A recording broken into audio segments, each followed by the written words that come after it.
Hello, comrades, and welcome back to season 5, episode 3 of Spectre. And I'm delighted today to be joined by the one and only Chris Cullen. Chris, it's a pleasure to have you here. I am Chris Cullen. I am the elections candidate over here in Edinburgh and Lothians East. I'm the communications officer in the Edinburgh branch of the Communist Party, and been active in the trade union over here in Unite. Been active within Live and Rent, the tenancy union, and I've been a community councillor in the south side of Edinburgh, and now up in West Pilton, West Granton, where I'm living now.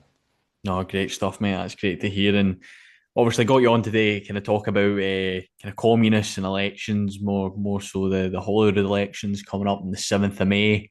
I think it's one of these years where never seen so many people so dissatisfied with the idea of actually having to go out to the polls and vote. And there's just this ever growing, I guess, fighting in the on the so-called left when it even comes to elections to begin with. There's various factions, groups at work, whether it's a coalition of socialists, the likes of Tusks and whatnot, or on the flip side of that, your ultra leftists who completely refuse to engage at all with the ballot box or elections as a whole. So I guess the kind of first point I've got for you talking about elections, and of course we'll come on to talk about your campaign as well. But you know, looking at communists and elections, why should communists and even self-proclaimed communists and socialists begin to stand in these elections in the first place? I think elections, a lot of people say, well, I actually had a conversation on a stall on Saturday, just gone, and it was a member of the RCP, and he came up to our stall and he was like, why are you standing in a bourgeois election? And it's like, mate, why are you living in a capitalist country? You can't do that. You're basically using the far right's talking points against yourself before you even get out of bed in the morning. And it's just completely hamstringing your own operation.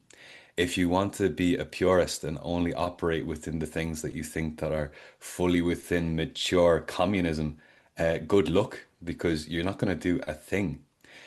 Lenin wrote quite extensively about the need to be tackling all things on all fronts. And there's the whole thing, like within left-wing communism and infantile disorder, he talks about like fielding candidates in the Duma because it's a legitimate arena of class warfare. It's as simple as that. And if you don't stand, you're conceding grounds wholesale to the capitalist class. They are uncontested, basically taking over. Doesn't matter what flavor, what color, what brands that they carry with them. It's all the capitalist class and just different teams within it. And they're happy. You know what? They're delighted when you don't participate in elections. They're delighted because it means that there's no alternative that you're showing to the working class, to the electorate.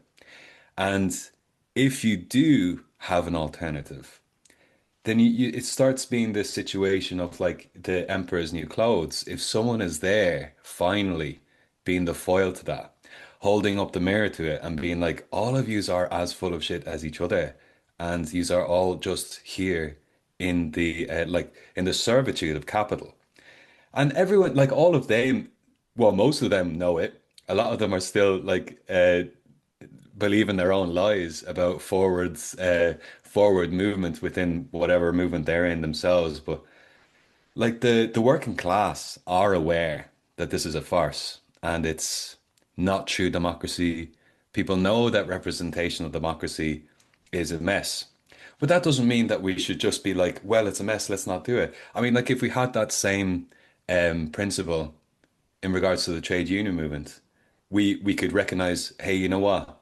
Trade unionism is inherently reformist. Trade unionism is inherently reformist, and we could say, well, then I won't engage in a trade union. But that's a backwards way of thinking. You say that, okay, there's a certain amount that I can do within trade unionism, but what I do and what we should be doing as communists within all avenues is raising class consciousness, deepening contradictions, and having it as a training ground for our comrades. And we also identify and and train up future comrades and get people as developed as we can. And this is the thing, because like you could say that I can't touch anything if it's in any way touched by monopoly finance capitalism. But it's like, again, you're not going to be doing a whole lot of anything then. So we use this opportunity during an election while the majority of the working class are actually thinking about politics for the first time in 5 years. They're actually open to it. Regular people are reading manifestos. Well, some of them. They're open to what people are saying. So why don't we utilize that opportunity to push actual decent materialist analysis on all of these seemingly complicated issues when people are talking about things that are like a lot of the time we're given two options on a lot of stuff that's all nonsense. Like we use the issue of immigration quite a lot within these talking points because you have reform and restore and the likes of them saying you need to stop all immigration, you need to stop the boats, you need to stop everything. And then you have a kind of a liberal left saying, no, immigration is the best. It's slay queen immigration. And it's like our NHS is absolutely run on immigration. And it's like the both of those positions are bananas. Having immigration necessary, like the exploitation of foreign workers for starvation wages to prop up our NHS is a problem. And that's a materialist analysis of immigration. You need to actually have a planned level of immigration because that's a planned economy. And that is one of the central things within socialism that we're fighting for. So you can't just be like, yeah, open up the borders, or you can't also be like, absolutely no one's coming in, and also we need to be really racist towards the people that are here at the minute. Both of those are bananas. So we need to be able to say to the regular working class people who don't feel either of those ways, which is the majority of people, we need to say, actually, there is an option for you, and it's socialism. It actually addresses things and it looks at things um, through materialism. And this is it. Like, if we don't go to hustings, if we don't actually challenge power within any of these structures, then we leave it to them. And then people don't get to hear any alternative views. Does that make sense? Yeah, no, that's a great breakdown, mate. And you talk about the kind of the fact that you have to be there to challenge the kind of status quo and the establishment forces that are in play.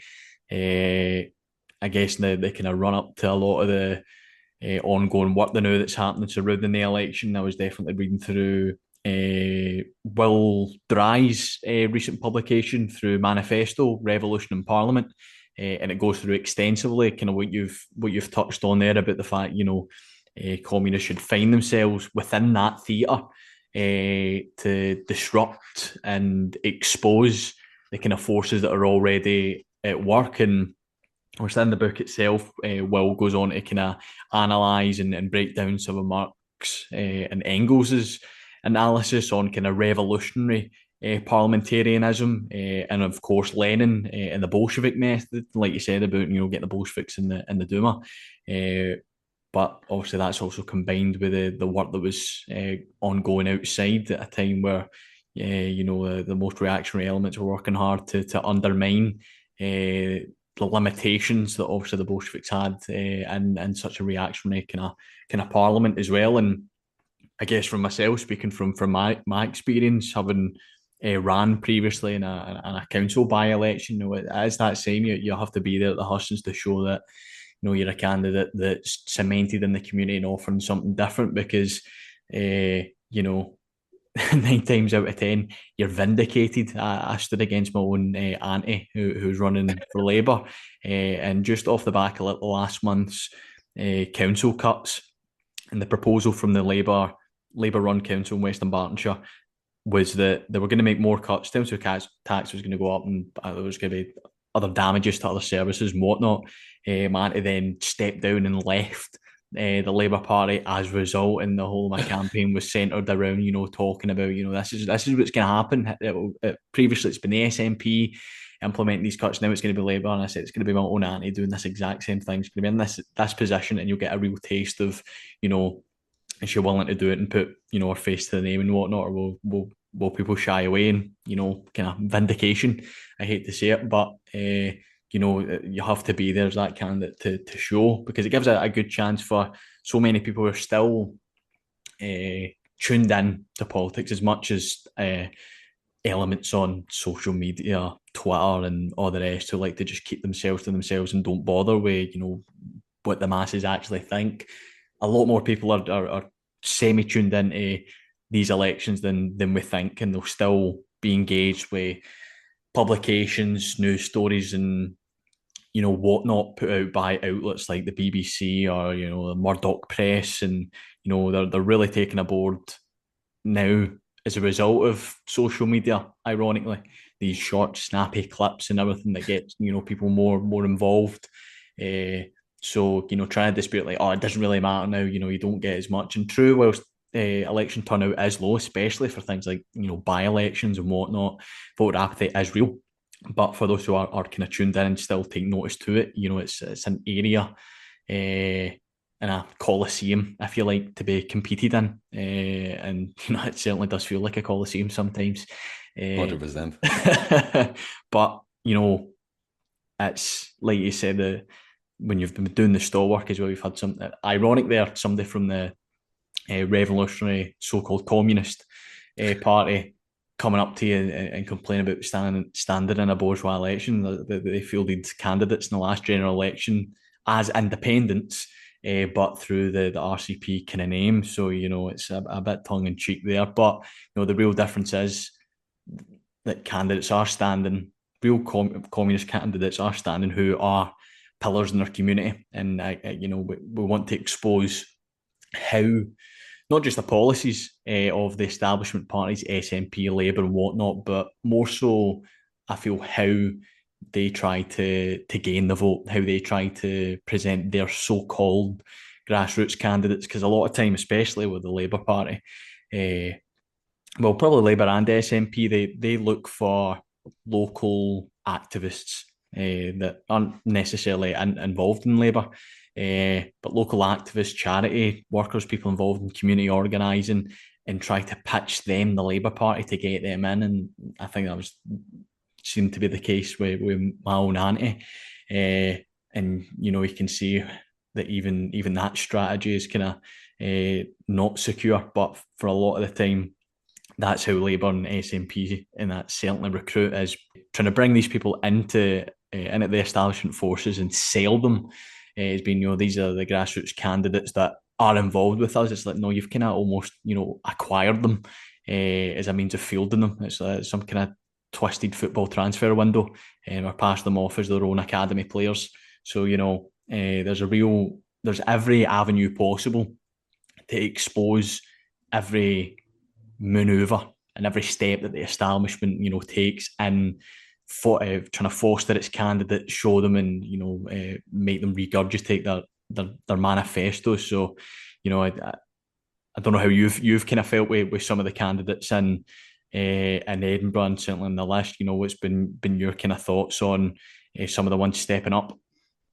Look, I completely agree with you. The third sectorification of all politics has destroyed us.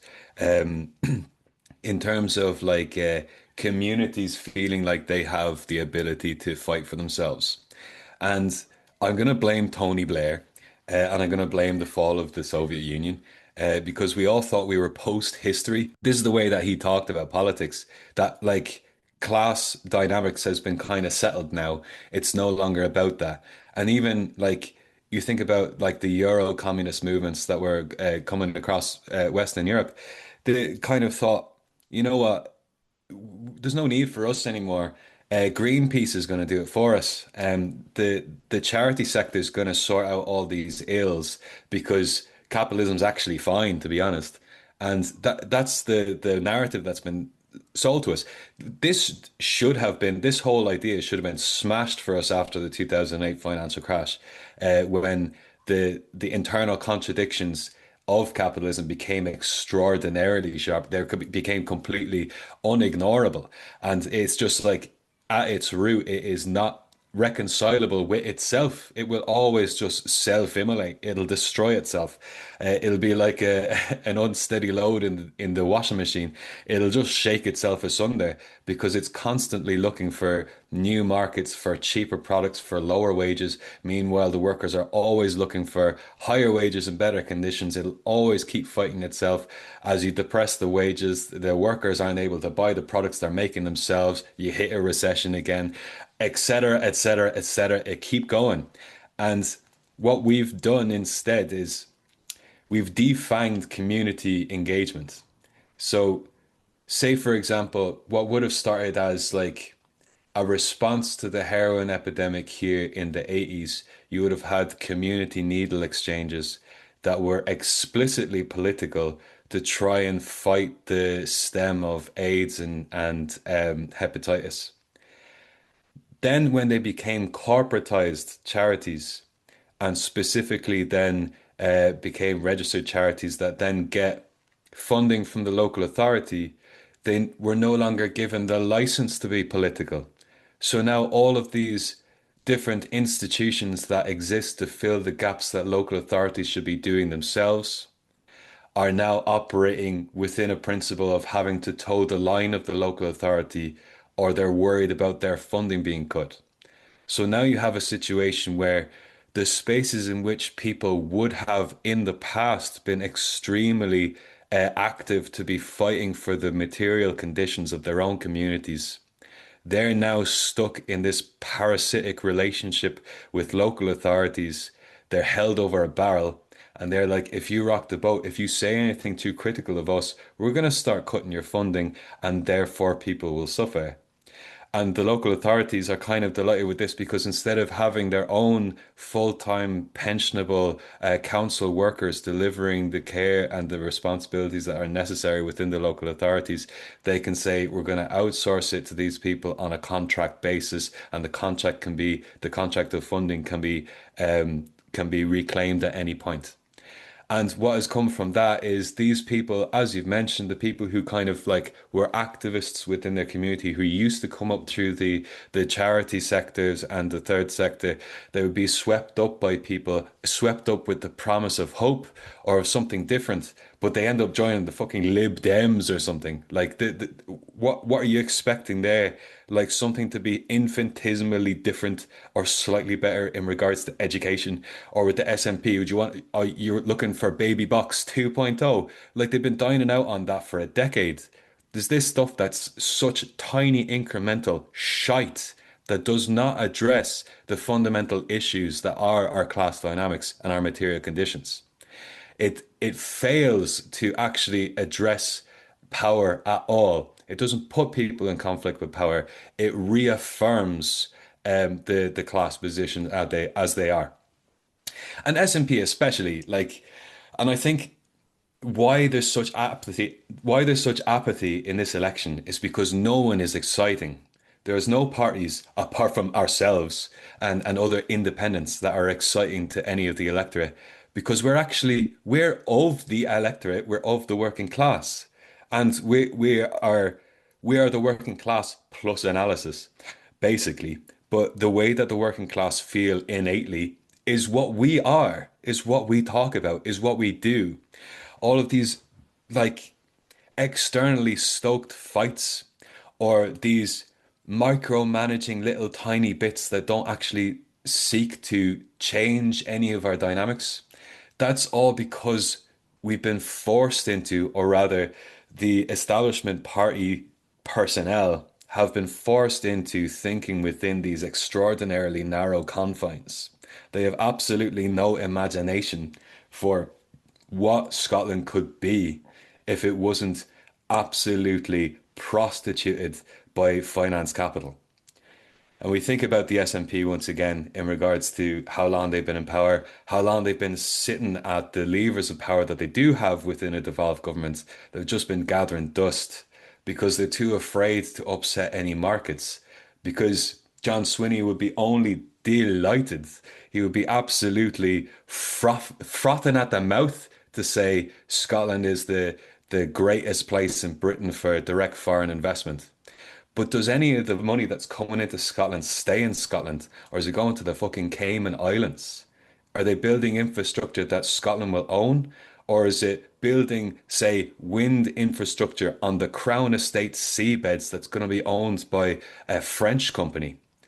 All of this stuff is things that we really need to think about in regards to our free ports, in regards to all of this nonsense that is dressed up as something that it's like something to do with us getting something out of it. We're not getting a thing. We're not getting anything. What we're getting is an extremely elaborate lie. And the class of political representatives that I've seen at hustings, it's like Jesus, they're really phoning it in. Like, and any of the hustings I've been at, it's been broad agreement. Everyone else, all the parties are in broad agreement. Like the Overton window is so fucking narrow at this stage that everyone's essentially identical. There's such small difference between Labour or the SNP or the Greens or the Lib Dems. All of them are basically the same. Reform are a bit of an outlier, but not that much, to be honest. They're still what I would consider like a liberal capitalist party. They're still going for the same stuff. They're still looking for the privatization and the selling off of our infrastructure. They they talk about they try and wear the aesthetics of a revolutionary party because they are talking about a change. But the change is just a more of a an extraction of private or an extraction of public funds to private hands. That's what's happening now. They just want to hoover it quicker, but be racist about it. That's it. There's no real difference. And so I can't remember what the question was. No, it's all good. And I think you covered it anyway, talking about the broader set with the election kind of background. It did make me laugh kind of earlier in the week or last week even. Media was talking about John Swinney and SNP looking to, or Scottish Government looking to propose kind of like the caps and essential items for supermarkets and all that under the it was the devolved powers the kind of Health Act. And ITV kind of lapping it up, almost essentially calling John Swinney a communist. Reforms, Thomas Kerr was also lapping it up on social media with some AI generated slop of what he called Comrade Sweeney in front of the hammer and sickle. And, I'm like, oh my God, like, stop trying to make John Swinney sound cool. I mean, we wish it would make our jobs a lot easier. But, Comrade Swinney, the Soviet Socialist Scotland, as much as we'd like that, we know it's not the case for him. How many years of the SNP been in power, and it's only towards election time you see them actually acting under the devolved powers to make difference, even with transport, which is completely devolved. It's been nothing of actual notice. It's been championed by the SNP. I think they were trying to claim some victory to do with the off-peak fares and whatnot, but that came as a direct result of the campaigns from the likes of RNT and other community campaigners around public transport. So it is a funny state we're kind of in with the political backdrop. And I guess from yourself standing in Edinburgh, how have you seen the kind of locally the current state of Edinburgh? We've already kind of touched on the kind of backdrop of Scotland and whatnot, but I guess how would you make the connection to local people? How what's happening in Edinburgh or what's happening across the world with the kind of ever-growing crises that you've mentioned, capitalism in a constant state of crisis, what these recent and current crises, how they're having an impact on local people in Edinburgh and indeed across Scotland. It's a funny one, Nathan, to be honest, because like if you just listen to actually, I tell you what, this is actually a really good way of answering one of the previous questions about why we stand. Because I remember being at a hustings and it took me a while before I actually got an opportunity to speak. And if you listen to all of the establishment parties talk, we're talking about things like litter picks. We're talking about should we be taking phones from school kids just to help them with concentration? There was people talking about, should we diversify hedgerows? And it's like all of this stuff is needs to be talked about. It does. But Edinburgh is 1/5 of Edinburgh children are living in poverty. East Lothian homeless deaths have doubled in a really short amount of time. Edinburgh has the worst homeless deaths in Britain, while also having the highest GDP per person in Britain, and Scotland is the drug death capital of Europe. And there's just a couple of things in regards to that that just they'd actually boil your piss thinking about this, and we decide to talk instead about should we organize a wee community litter pick um, to address the failure of the local authority to do their job at picking up litter, like in such a rich city. Now, it's not just a rich city in terms of GDP per head. It's the capital of festivals. It's got so much money th moving through it all the time, every single year, and it's just bananas to me that we have such a low expectation of ourselves, of our local authorities, of our Scottish government itself, of our elected representatives.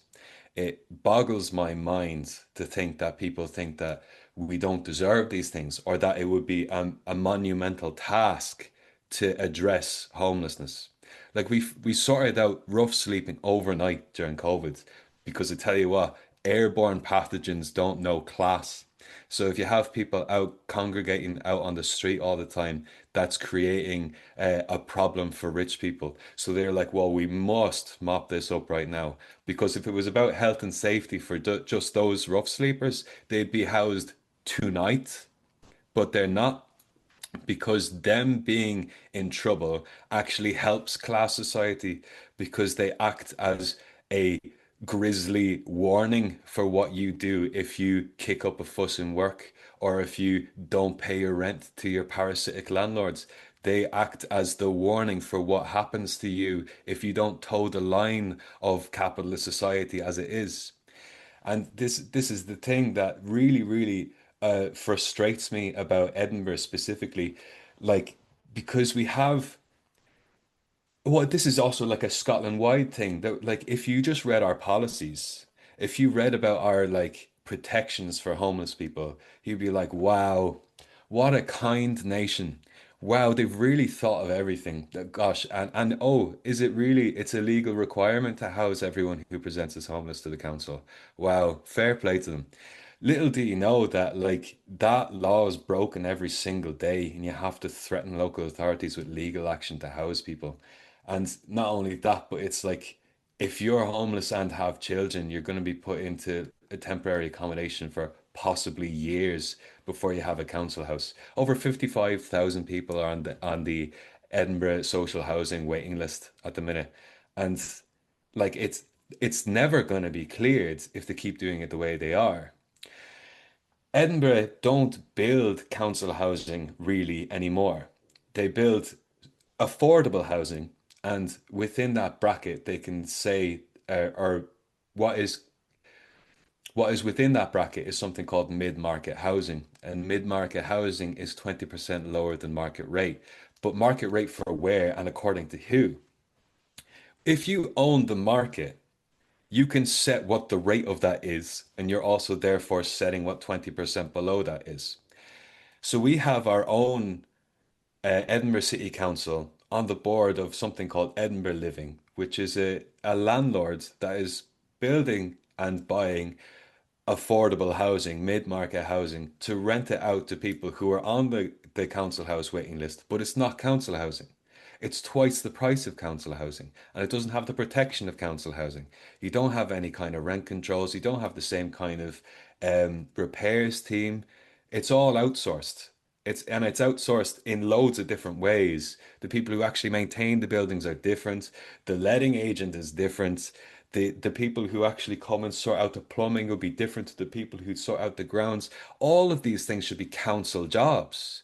They should be genuine pensionable full-time council jobs with decent wages and an avenue by which people can go through apprenticeships and get good jobs within their own communities. But we don't do that. We put everything out to what it looks like the lowest bidder on paper, but we know well that they're gonna tear up that contract and charge whatever they want.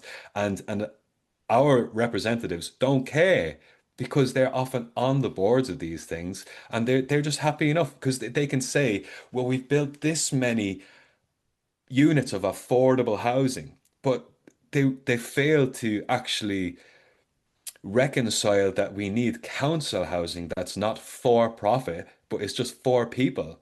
With this thing that they're doing instead, which is also actually for profit. Mid-market housing is still for profit.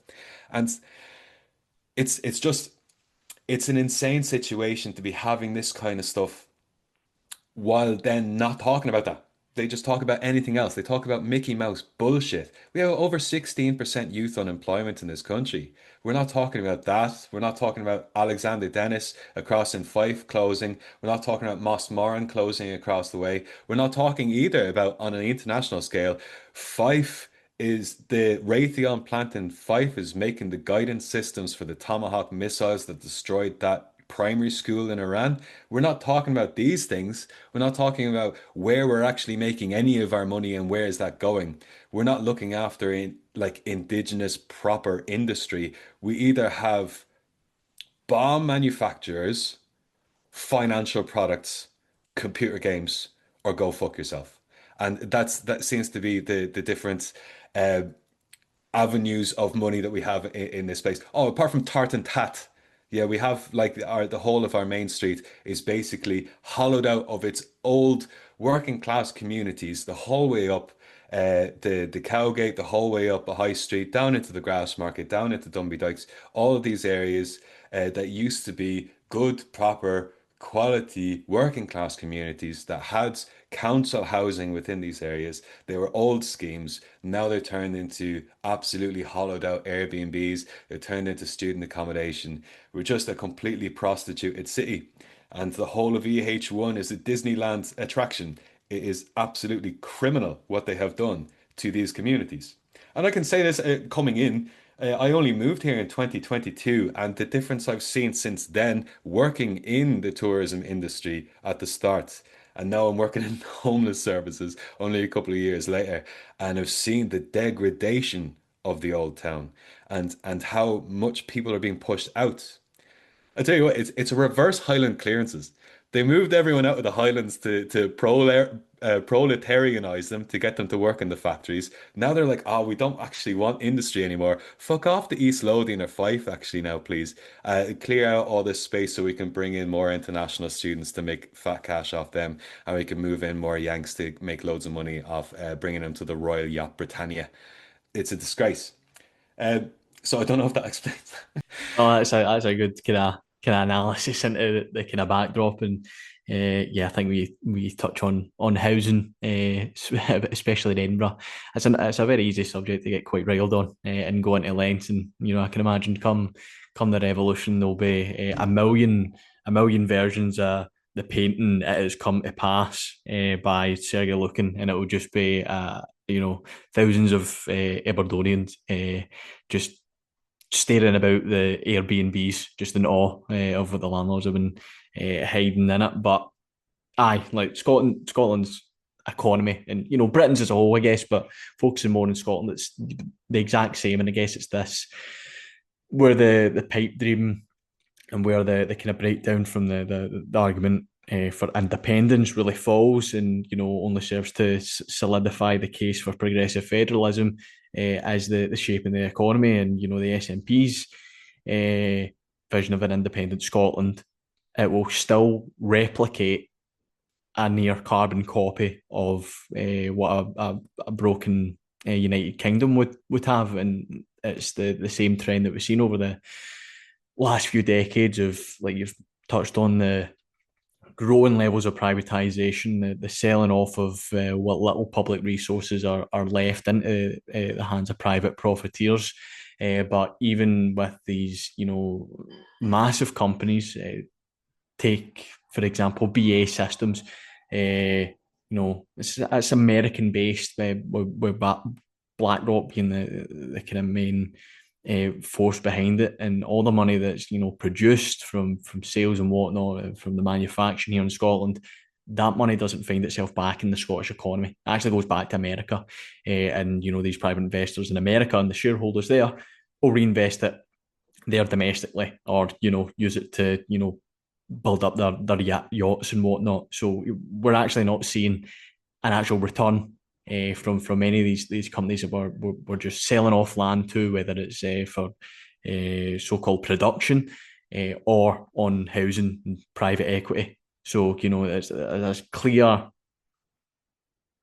example of, like we touched on, for a candidate to actually expose what these establishment parties are doing. Like, no, your vision is near enough the exact same. You're just putting a St Andrew's cloth over the top of it. That's the only real separation. And there's the wider, I guess, context into Britain's war economy now as it stands. Not even just looking at Scotland and on the independence question, but just as it stands with Britain's war economy. It's just an untenable position. I was actually speaking at a trade union meeting just the other day online in regards to this, and it's for the workers here in Scotland, Britain as a whole as well.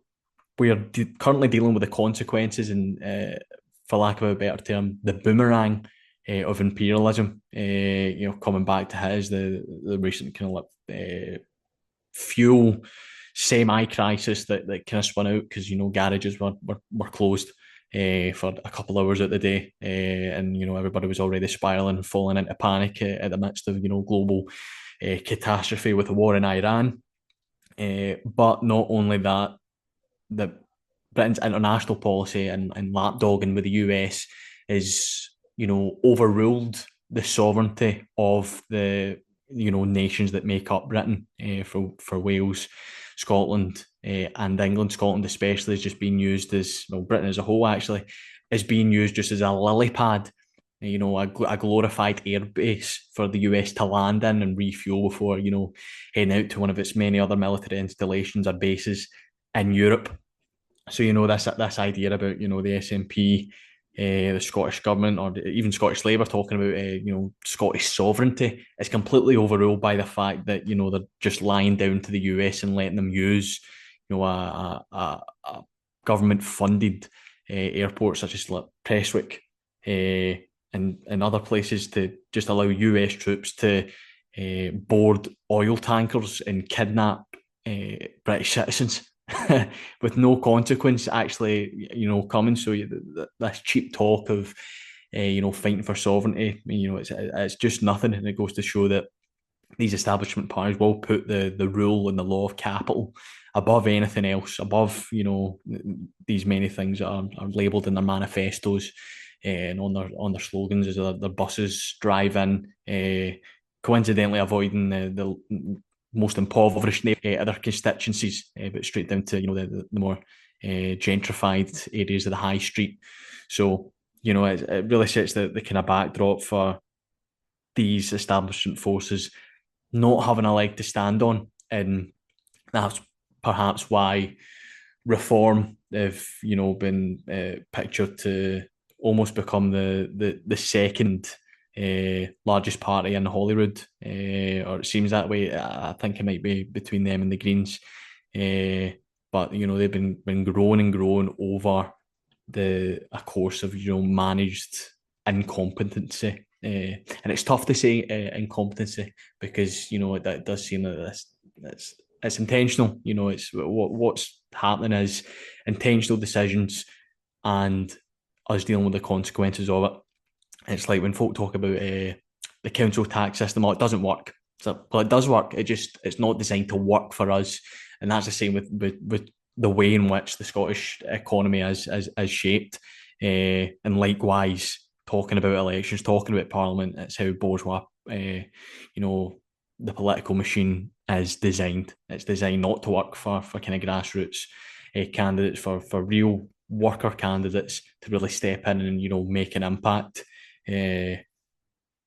and it'll be interesting to see how reform have capitalised in the careerist camp and whatnot for a number of ex Tory MSPs, MPs, whatnot down in England, jumping ship and joining the Reform Crusade, championing about fighting cuts to the NHS after the Tories have been in charge for well over a decade.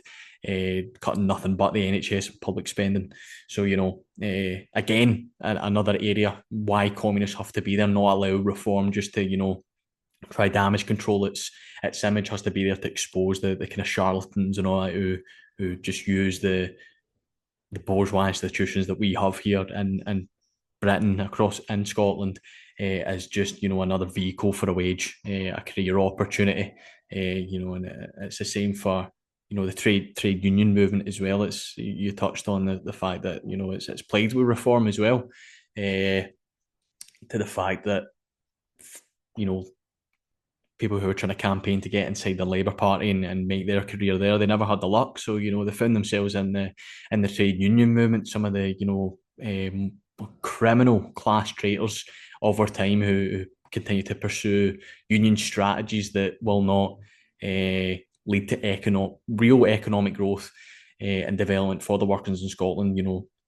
They've sold their soul and sold their membership up the road as well. But if communists aren't there to call this out, to more importantly be involved and organised within the unions, there's very little point in criticising if you're not going to do it. It's if not you, then who? That's the motto that really has to be behind people when we talk about being involved in areas that are deemed bourgeois and whatnot. So that's again, it just kind of cements that. And we touched on the kind of I guess manifestos and some parts. Obviously, the Communist Party of Britain has published their manifestos for England, Wales, and of course Scotland. And I'm just looking to see, I guess, if you can give us maybe a breakdown of some points. You've touched on some of the stuff that's like important for those in Edinburgh, housing and whatnot. But just to see if you're able to kind of break down maybe some of the points and I guess tie them back in with Edinburgh. Yeah, 100%. So the Scottish Manifesto was a bit of it was a labor of love for a lot of comrades coming together to work on it. And because it's really, really difficult to distill down what you want to see happen for Scotland from a working class perspective. And we're also hamstrung in some ways because we understand what is within the remit of Holyrood. We also understand what's within the mechanisms of Holyrood. But we also want to try and show our revolutionary imagination as well, what we actually fully stand for, what we actually want, our actual principles and our actual goals. Because there's no point in saying, because we invite criticism all the time if we say what we want is more council house building. And that on its own, that on an island, doesn't address the housing crisis in and of itself. Council house building alongside uh, progressive taxation, alongside rent controls, alongside a myriad other things in regards to second homes, Airbnbs, purpose-built student accommodation. They're all necessary tactics in the ultimate dissolution of the private rental sector wholesale. And this is the thing. We can be honest about that. And we can say we want the absolute abolition of the private rental sector because we know that it's inherently parasitic and it's not work. It is not it is not adding value to society. It is extracting value to this from society. It is extracting value from society. So we talk about the things that we would do within the system, but we also talk about what we actually stand for. And housing is a big one of them. It's something that I care deeply about as someone who will never own a home based on current financial situations. Being in my mid 30s at the minute, something fundamentally drastic would have to happen for me to ever own a house. And so I'm gonna be in rented accommodation. I'm in social housing at the minute. How long that'll last, who knows? It's not council housing, if you know what I mean. It's within that wheelhouse. So it's within our best interests to be fighting for it. And we know that our class enemies are our opponents within this are often the landlords. They're certainly not renting.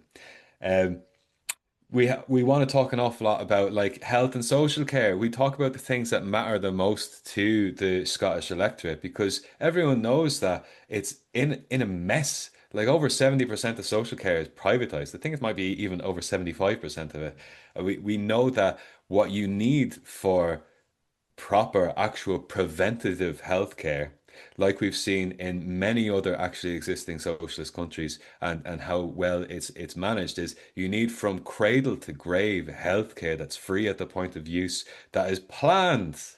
And this is the main thing that our whole manifesto is about: planning for stuff and not just reacting to stuff and not just being like, well, maybe we could move one thing around, maybe let's take the phones off kids, whatever.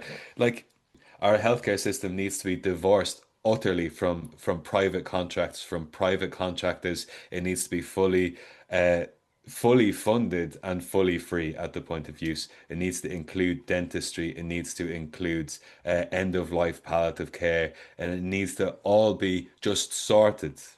It needs to be all sorted within that. You can't just be relying on the private sector to dig us out, because they'll be digging us a grave as opposed to digging us out. And this is the thing when we give things over to the private sector. Similarly for education, it's the same conversation again when we allow the private sector to sweep in and turn the education of our children into a business. We're doing two things. We're creating two-tier society, which is fundamentally unfair, and that bakes in generational unfairness, to the point where opportunities are only available to those who are hobnobbing with the other people who are in positions of power within these institutions. That's a problem. But it also means that if you have an opt out of public education option, you have the people with the broadest shoulders, the people who should be contributing most towards public education, completely not caring about it, wanting it to be underfunded. And they're the ones that are in power. They don't give a fuck about public education because their little Millie and Tilly are going to a 30 grand a term private school. So it doesn't matter to them. And we have to think about all of these things and all of the layers of education.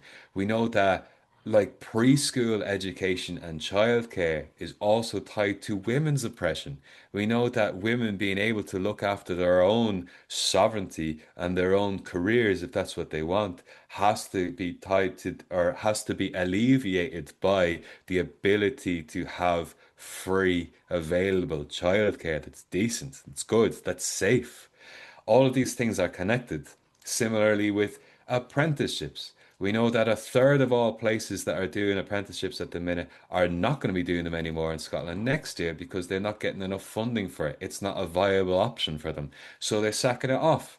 So we want to fully fund proper education. Education should be free from preschool to PhD. It's as simple as that. It should be the whole way up, tied to the job centre, tied to your school, and tied to your healthcare. All of it actually planned and interlinked. So if you go to the job centre, you should be able to have jobs there as opposed to just being policed for your access to benefits so you don't die of hunger. You should be able to be like, well, actually, I have a lot of interest in carpentry. I don't have any skills in that yet. I don't have the training. They'd be like, not a bother, mate. Come here, I'll sign you up. You can get into an apprenticeship. Or do you want to try a taster course? Just like simple stuff, stuff that used to be the case, stuff that's not complicated at all. That's what we want to fight for. And this is how that plays into jobs and a sustainable economy as well. There's going to be 11,000 job cuts in the public service by the Scottish government coming up. Like, how are we expecting this to work out at the minute? You can say that automation is coming in, it's freeing up labor. That's not the case for the people who labor. What's happening is profit is easier to attain because you don't have to pay a human. And we want to curtail that. We know that what has happened in places like China, where they have a planned economy, where AI rollouts are only at the behest of local unions, where they have to be managed, and when a spike in unemployment is recorded, then they actually halt the automation of something and they retrain and they step backwards and they make sure that lives are still being looked after. Automation could free the working class quite a lot. It could free us from so many problems. It could make all of us live extraordinary lives. Certainly certainly in an island like Britain, we are a small, extremely rich, sixth richest nation on the planet. We could be doing amazing stuff for ourselves through automation, through AI, through all of these things if it was wielded correctly. Similarly, like a hammer is a tool that you can use to build a house or to bludgeon someone with. And that is the case with AI as well. We get into these weird little loops thinking about things like AI as if they're inherently evil. And they're not. But how they're being wielded is extremely anti-worker and it's anti-human the way that it's being wielded because it's only in the interest of the capitalist class. What we also want to fight for within this man is the defense of our women and girls. And we know that this is a topic that has been absolutely destroyed by far right talking points, talking as if the only issue that is coming across women and girls is violent migrants coming in and destroying their lives. We know that that's not the case. We know that there are so many things that are actually still an enormous issue for women. The amount of unpaid labor in their domestic lives, the actual still the income gap that is there, the medical gap that's there is unbelievable. We know that 9/10 of all people who suffer from immune disorders are women, but we don't understand that. We don't know the whys and the wherefores of that. We're not really researching it. We know that gynecological health issues are extraordinarily common and an enormous problem. And not only is it creating a problem within the workforce, we're losing labor hours as a result of it, but also we're causing untold female misery with our complete inaction in regards to these things. We also see an erosion of women's spaces in the name of identity politics. And what is happening here is a fracture point has been identified by the ruling class. They have identified that you can weaponize someone's need or want to seem morally on the right side of something in the face of materialism. And what has happened is people are going feral on either side of this debate, but the real losers in this are both women and trans people, both of them losing badly because of this debate. And who's winning is Barclays because they have the fucking trans flag in the window and they can get to cash in on pink washing their own policies. We know that trans people are unbelievably likely to be assaulted within our society at the minute. We also know that women are unbelievably likely to be assaulted within our society at the minute. Having women's only spaces is not to the detriment of trans people, but saying that they can't have their own spaces is to the detriment of women. And when we are externally saying to a protected group, or what should be a protected group, that you can't define your own boundaries or your own lines, we are being chauvinistic in an unbelievable way. And it's misogyny in the name of wokeness, and it doesn't make any sense. So we want to protect our women and girls through education, through access to healthcare, through access to childcare, and through access to their own spaces, not at the expense of anyone else, but just we are listening to women because we're made up of women as well. Our women's commission is made up of women communists who are putting these positions to us, and we listen. We also like on the similar kind of a topic, one we've talked about already in regards to migration and anti-racism. We have a materialist analysis on this.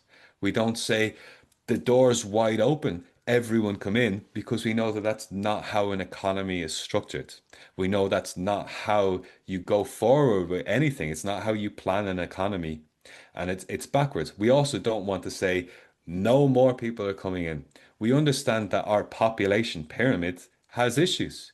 We know that we have an extremely low fertility rate. These are facts that you can measure. We know that we're going to have an enormous amount of a tax bill for all of the pensions. Our highest benefit spend in Britain is on pensions. So we have to understand that we need to constantly have new workers come in to foot the bill of looking after people who are in receipt of pensions. So we understand the need for a certain level of managed migration, but we also need to address the reasons why fertility rate is so low. And a lot of that is down to your material conditions. We know that so many people who would like to start families are in no position to because they're financially squeezed from every single possible angle. We know that if people were given the opportunity to start families, they would be far more likely to.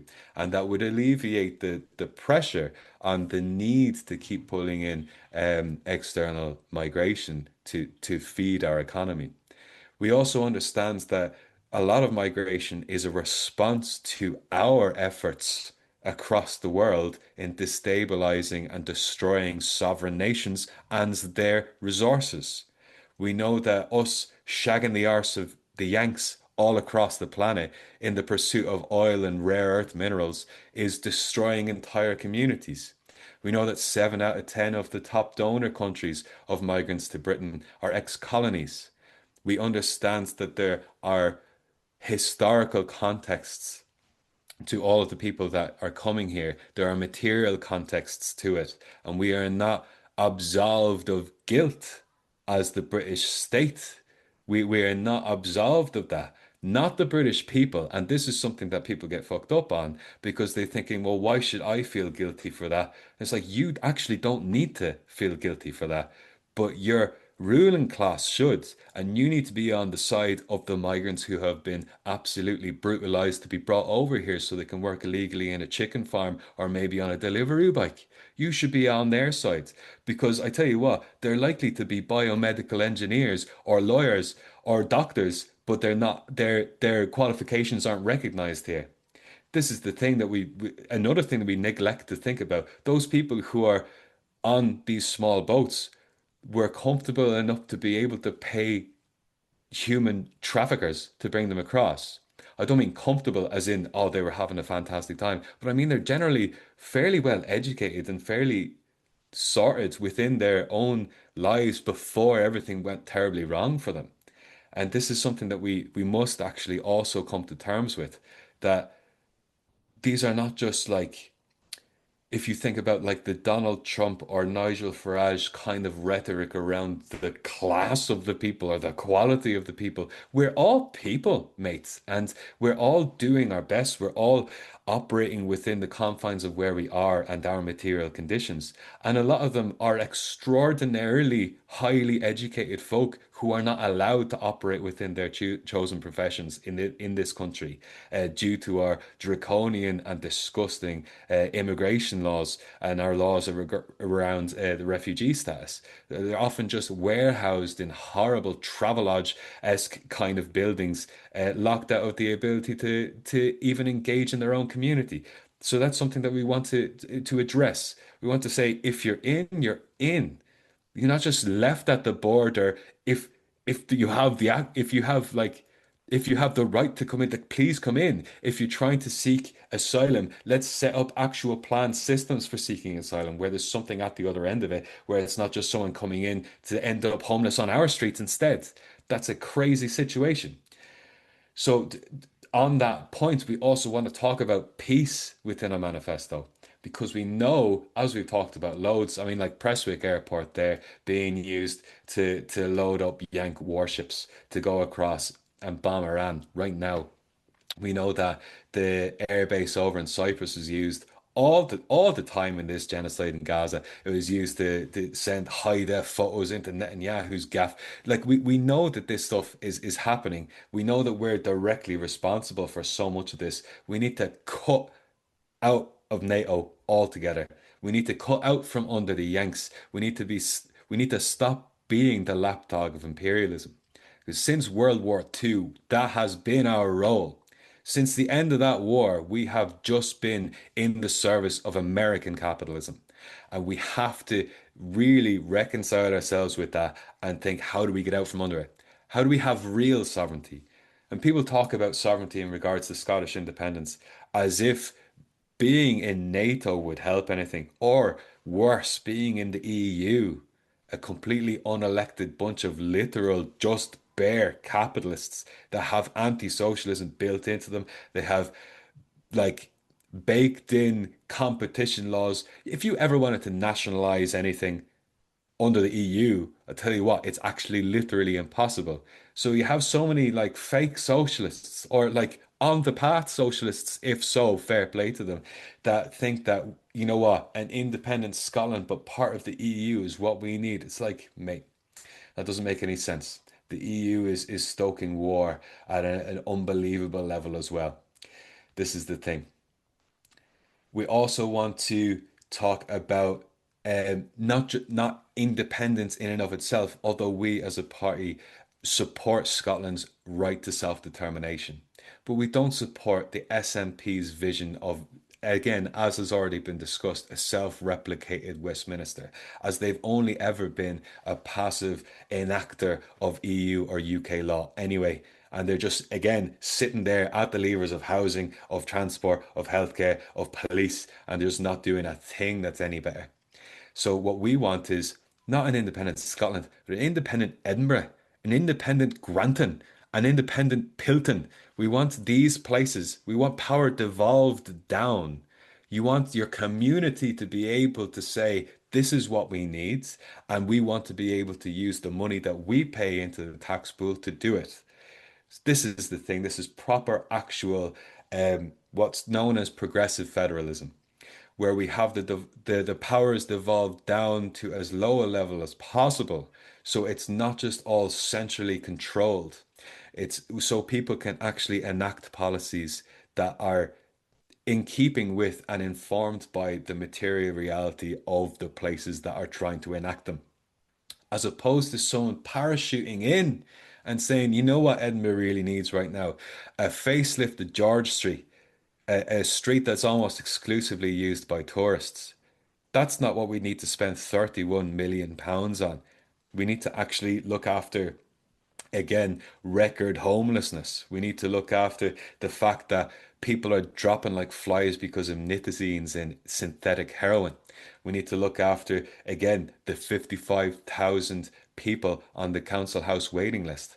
We need to look after the 11,000 plus children currently staying in Travelodge Expresses off the fucking bypass while they're awaiting this, trying to go to school while staying in a hotel room. This is the kind of thing that we need to address, and progressive federalism is the way to do that because it puts people movement at the center of it. It's not saying that, oh, it's top down. Plus, as well, anyway, not wanting to get too far into it, but we know that a Scottish independence, with even if it was socialistic in nature, I can tell you from experience that having a land border with the British Empire is shit crack. It doesn't really work out, especially if you hold 80% of the fresh water of the entire island. You also have the home of the nuclear weapons. You also have all of the natural gas. You also have all of the oil. You also have all of the offshore wind turbines. If you think for a second that Scotland as a nation, in any situation, will be able to break away with Britain without the destruction of the City of London itself. Not London City, but the financial Vatican that is the City of London. If you think that is possible, then you are absolutely deluded. So we need to actually understand the material conditions of where Scotland is, what it can do, how best to build power for working people, and how we actually have a program for a full actual socialist Britain. And I believe that's what we're putting together in this 10-point plan. We were trying to copy the Black Panthers 10-point plan, but we did it with less flair. And but still, it's something that we stand by, and I think we're quite proud of. I have no idea if I've covered all of that or if that was way too much. No, that was a good kind of breakdown. Obviously, I'll link in the manifesto for people to read. But I guess like I said, it's always tough to kind of get everything into it. But from the main points that are in the manifesto that surround, some of the most kind of polarized topics now, obviously you mentioned there about immigration, drawing in the like we kind of touched on earlier as well, the consequence of Britain's foreign policy and imperialist conflict across the world. That's immigration at this level is bound to happen, as it has happened in the past. But from points in the manifesto, it's very clear that the main call for a planned economy, the current conditions that and ongoing situations across the globe right now stand as a testament to the fact that a planned economy is needed, arguably now more than ever. Just the chaos going on around the world, domestically, just like I said, private capital just being able to ransack its way through communities at every level imaginable, and then taking that across the world through the face of imperialism. Domestically, it's not enough, so they need to expand the markets again outwards. So it's been the real kind of selling point in this manifesto, tying in all these points back to a planned economy, planning things for people and not for profit.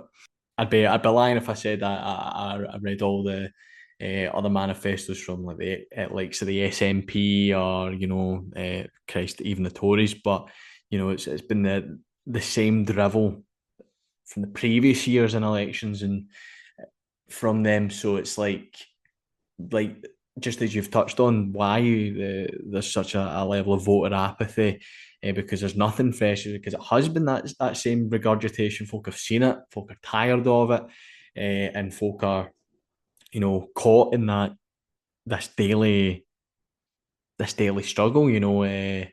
It's just tough, and a lot of people would like to portray the kind of vision of communists and certainly communist campaigners, activists, whatever word they want to use, in the Western world, as being not attached to the workplace, being just uni students and whatnot. But I'm very proud that being involved in the Communist Party and meeting people in it are workers, they're day-to-day workers across various industries, and it's gathering the perspectives from were workers in there, from union members. If you're a communist, then you're not no doubt involved in a union, from union members, just the working masses, and in all these different industries. And it's all the exact same grievances that these establishment parties have failed to address, and will continue to fail in addressing. And it stands as a real point for kind of communists at this time, this election time, in any by-election, council election, etc., coming up, to really focus on these grievances that these workers have, and more so combating some of the perhaps conclusions they've came to as a result of what's been churned out from the media, telling them that planned economy is dangerous, and whatnot. Looking after people is dangerous. The only people it's dangerous for is the private profiteers who make their money off of exploiting these people and putting them in financial bondage, to the point where even if you are a homeowner, you're trapped in just viscerous mortgage rates, the rise of council tax, and it's a battle to try get home in the first place. But even at that, it's financial slavery. So it's this real pivotal time where we see these manifestos, and a manifesto that's championing a planned economy, that's championing workers' rights, that's fighting and putting proposals for a communist MSP, which is much needed in Holyrood. Of course, it's certainly veered away from its once planned vision of a workers' parliament. It couldn't be anything further from it, and Mick McGahey would be spinning his grave, seeing absolute farce. Spinning under the Holyrood, given that his ashes are scattered there.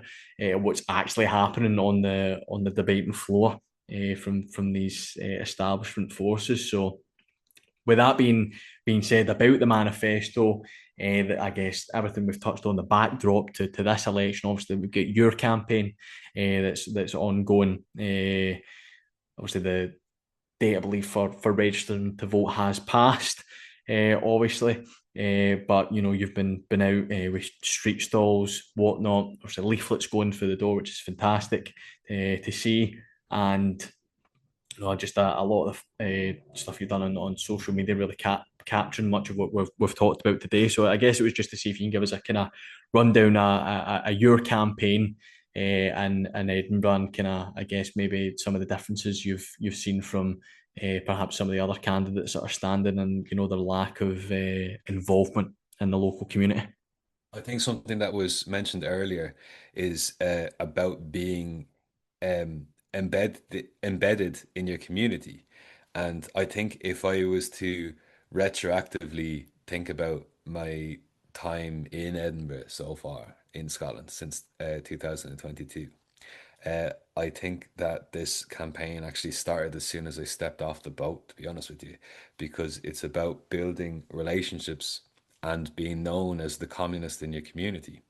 So when I first started working within, I worked in Edinburgh Castle, and I immediately was getting involved in my local trade union, and I was helping people with industrial disputes. I campaigned for a better class of uniform, even because we were exclusively outside workers. We worked standing outside in as low as -16 sometimes, and crazy wind up there on the top of Castle Hill, and just fighting for those things because it's important. It's what we do. And if we're principled Marxists, then we act and we act in the defense of our class all of the time. And this has been the central tenet of our campaign is being uh, embedded in the community and acting at a hyper local level. So, being having been a community councillor before on the south side meant that there was quite a bit of goodwill in that area. Being a community councillor over here in my new area in West Pilton, West Granton, is also bringing with it a certain amount of goodwill. But separate from that, our actual strategy, which has been kind of the brainchild of our membership officer here in Edinburgh, Jess, she's really put forward a plan of our branch is quite geographically spread. It's a large branch, so we've broken it down into cell areas. And these wee cells can start acting independently in terms of their action. Because sometimes when we think to ourselves in a metropolitan area, if we're only doing branch mobilizations, they're only going to be happening in the centre of Edinburgh. I'm not standing in any particular area of Edinburgh. I'm standing in Edinburgh and Lothians East. It's an area that runs from like Queensferry to Dunbar and from the Forth down to the borders. It's huge. It's a huge area. But we have comrades all across this area. So it's been really good to see people row in behind it and do street stalls in their local areas, street stalls in Queensferry, South Queensferry, do street stalls out in Haddington, out in um, like all across Edinburgh itself, in Gorgie, in Leith, in Drylaw, um, in Dunby Dykes, on Holyrood roads. We've been kind of all over the place. And what we're doing with it is we're trying to not do what the establishment parties are doing. What they say is vote for me and your life will be better. We promise we'll do everything we can for you, just like the last time where we didn't do that. And we're not doing that. We don't have an interest in just we don't have an interest in just slapping a leaflet into your hand and say vote for me. We're trying to lead with something that's socially useful. So we've been doing housing advice stalls. Based on my experience within living rent and working in homeless services, I'm able to help people quite quickly with giving them information that they don't have otherwise. If you're on a council house waiting list, like who's your housing officer? Here's your locality office. Here's how to complain about a rent increase. Here's how to stop a rent increase. Here's how to get your black mold fixed. Here's how to get your repair done. Here's firstly what ward you're in at a local authority level. Here's your ward councillors. Here's their email addresses. Here's how to CC them in regards to your complaint. And it's just democratizing this information for the poorest areas in Edinburgh. We've done this down the Kirkgate in Leith. We've done it in Pennywell Road in Muirhouse as well. And just talking to the people who have the worst housing situations and are the most alienated from politics or civics, even how even things work. And just being like, here's a shopping list. Here's exactly how it works, and let's draft a letter together here on a stall to complain about the treatment that you've been receiving. Similarly, we've been doing food bank collections that aren't just about collecting food. They're about pushing the ideology, being like, you see what we're doing here, collecting food? This shouldn't happen. We're extraordinarily rich as a nation. We're extraordinarily rich as a city.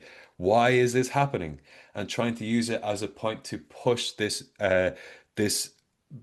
point that people already know. People already think like this. Do you think like the people who are working in Edinburgh walking through absolute poverty and then the next block is unbelievable gilded fucking mansions? Do you think they're not aware of these class dynamics? Of course they are. But sometimes they need a reminder and that someone needs to actually say to them, that shouldn't be the case. And this is what our campaign has been about. It's about being in our communities, active in our communities, helping our communities, and not in a way that we're doing it specifically so we can get votes. We're doing it and we'll get votes because we're doing this before the election and we'll be doing it after the election because this is what it means to be the communist in your community. You are a pillar of the community. You're the person who someone goes to for advice or for how to deal with something, for how to fix an issue in their lives, for how to fight their landlords, to how to fight their boss, to try and get something better for their community. That is what it means to be a communist. And that's what we will do. It's what we will continue to do. It's what we have been doing. We've also used this as an opportunity for storytelling because it's all well and good standing on Pennywell Road and speaking to 30 people. That's great. But what we'll do is we'll film that and we'll show it to 300,000 people over social media. And we've embedded this in our campaign that if you're doing anything, you're recording it, not for clout, but to spread ideology, to be extremely serious about this. We're not filming the homeless person that we're giving a can of soup to, not at all. We're filming ourselves talking about ideology. We're filming ourselves talking about the issues that are happening within our society and how to fix it, because it's actually quite fucking obvious how to fix it. Plan an economy. Plan jobs, plan housing, plan healthcare. It's fucking right there. It's been happening in loads of countries for an extremely long time. It's not complicated. It's just not profitable. And we want profit to get in the fucking bin because it doesn't help people. We currently have loads of profit and loads of homelessness. So clearly there's something going on here where the two are not really working together. They're an incongruous relationship. So fuck out profit. Have a planned economy. Look after everyone. That's how we're building this campaign. We're talking frankly to people. We're recording what we're doing. We're putting it out there. We've had a really strong social media campaign. And as well as that, we understand that the majority of the entirety of the establishment media are not going to give us a look in the slightest. So we're creating our own opportunities.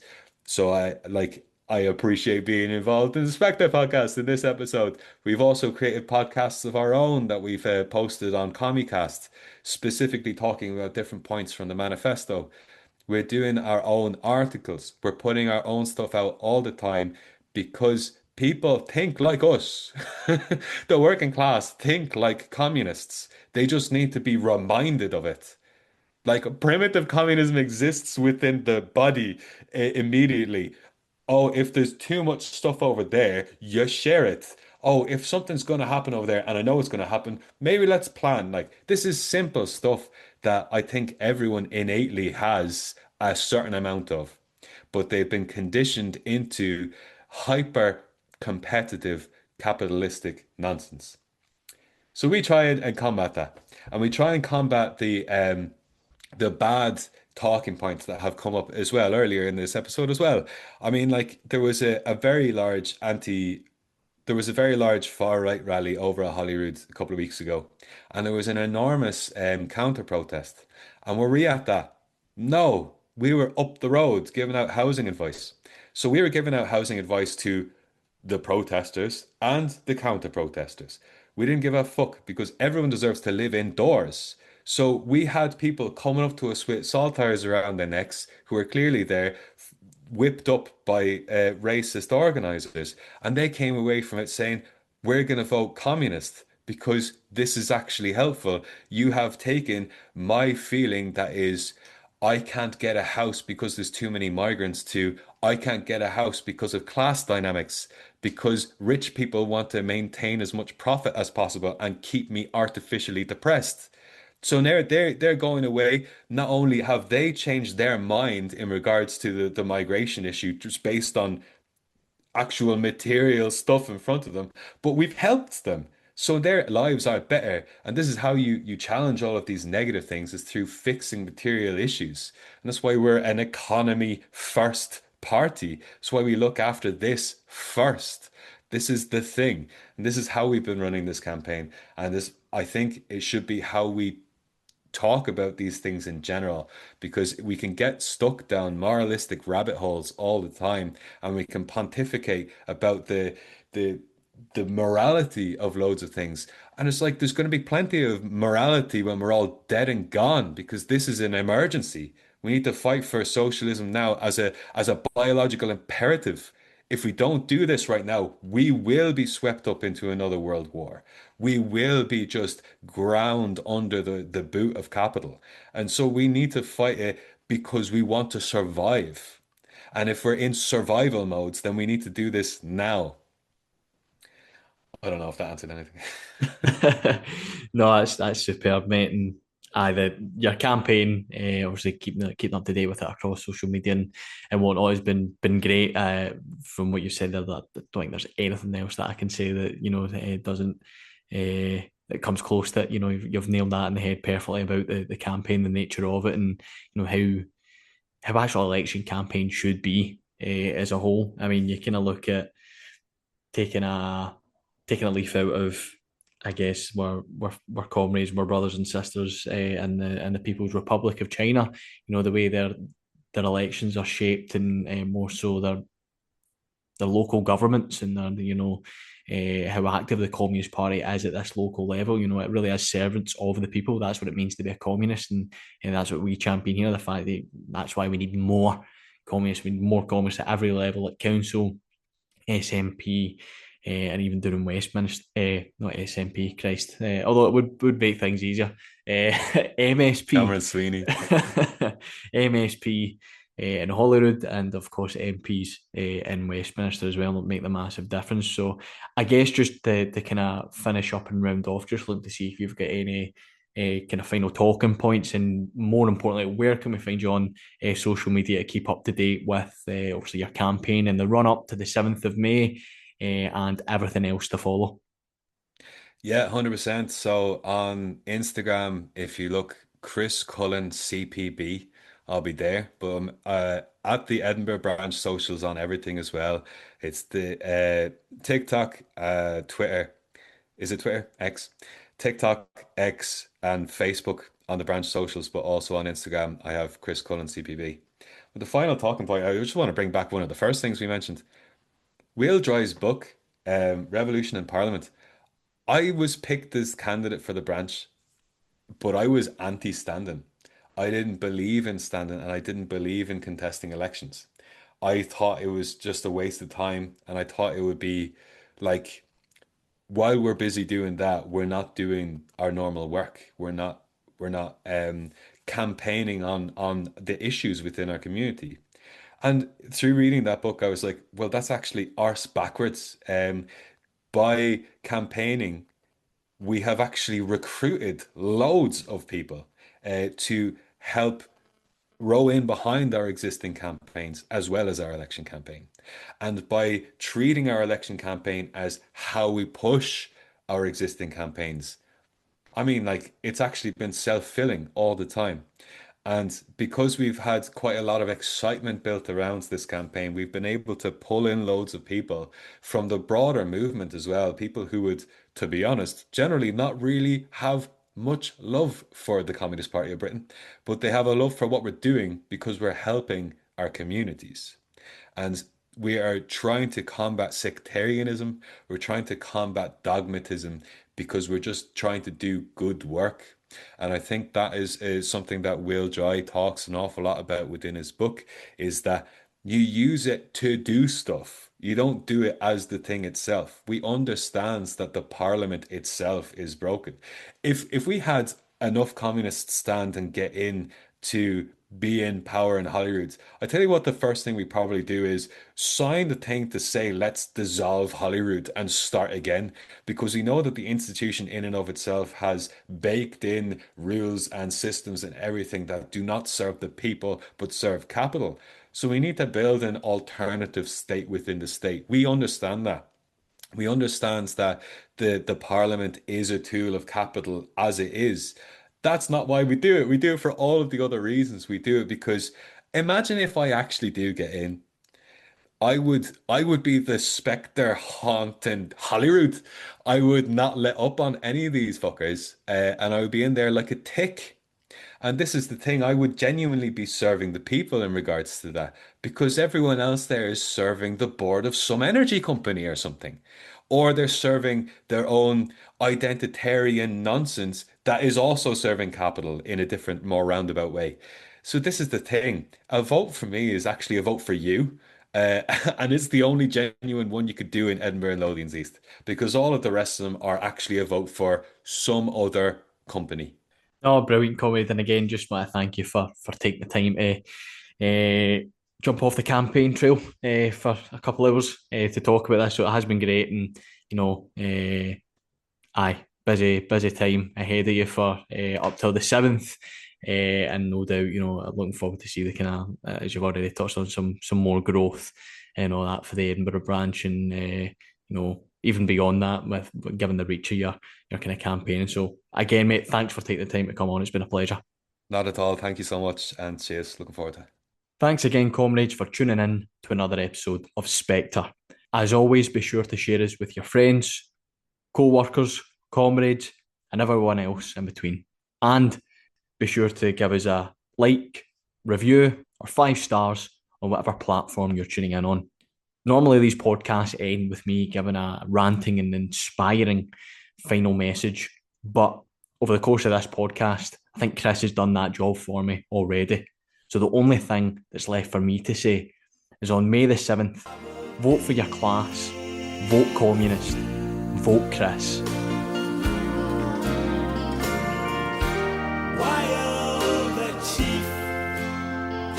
Sunshine on Leith, I'll thank him for his work.